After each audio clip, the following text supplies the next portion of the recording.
surrender for a person who is coming into understanding, it's a difficult phase because when you say surrender, what we understand is complete acceptance. But there will be life situations where you need to respond.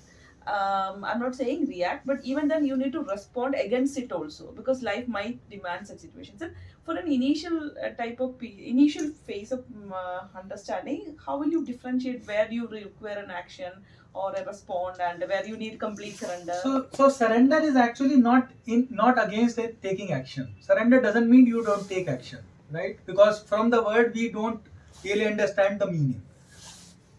Surrender simply says that whatever is the flow of life, you are not against that flow. You are saying that yes, this is happening.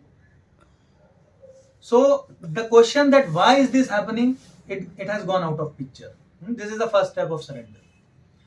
Now, if you are silent from inside, then you will see what is happening right in front of you, whether it demands a response or not. Right? Your silent state of mind will tell you whether it demands a response from you or not. So, giving a response in this situation is not a problem at all.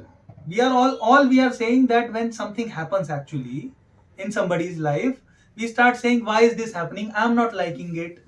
I wanted something else to happen. So nothing else actually could happen because this was meant to happen. Let's take it this way. Okay? Life is throwing this situation that simply means that this was meant to happen. Now you are in acceptance with this.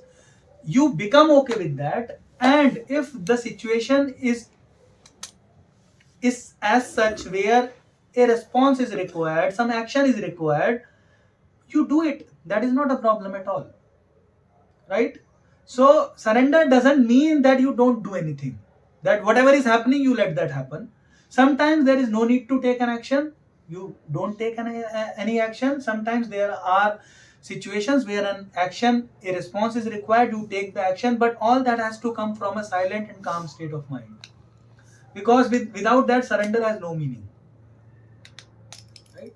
When you are silent from inside, only then you see, okay, this is happening, okay. You are being there, observing whatever is happening, and through that observation and understanding of the situation, an action comes out if required. If not required, you are just understanding and you just go through the situation. That's all. So, based on the situation, we will know whether any action is required or not. That is a part of surrender. It is not against taking action.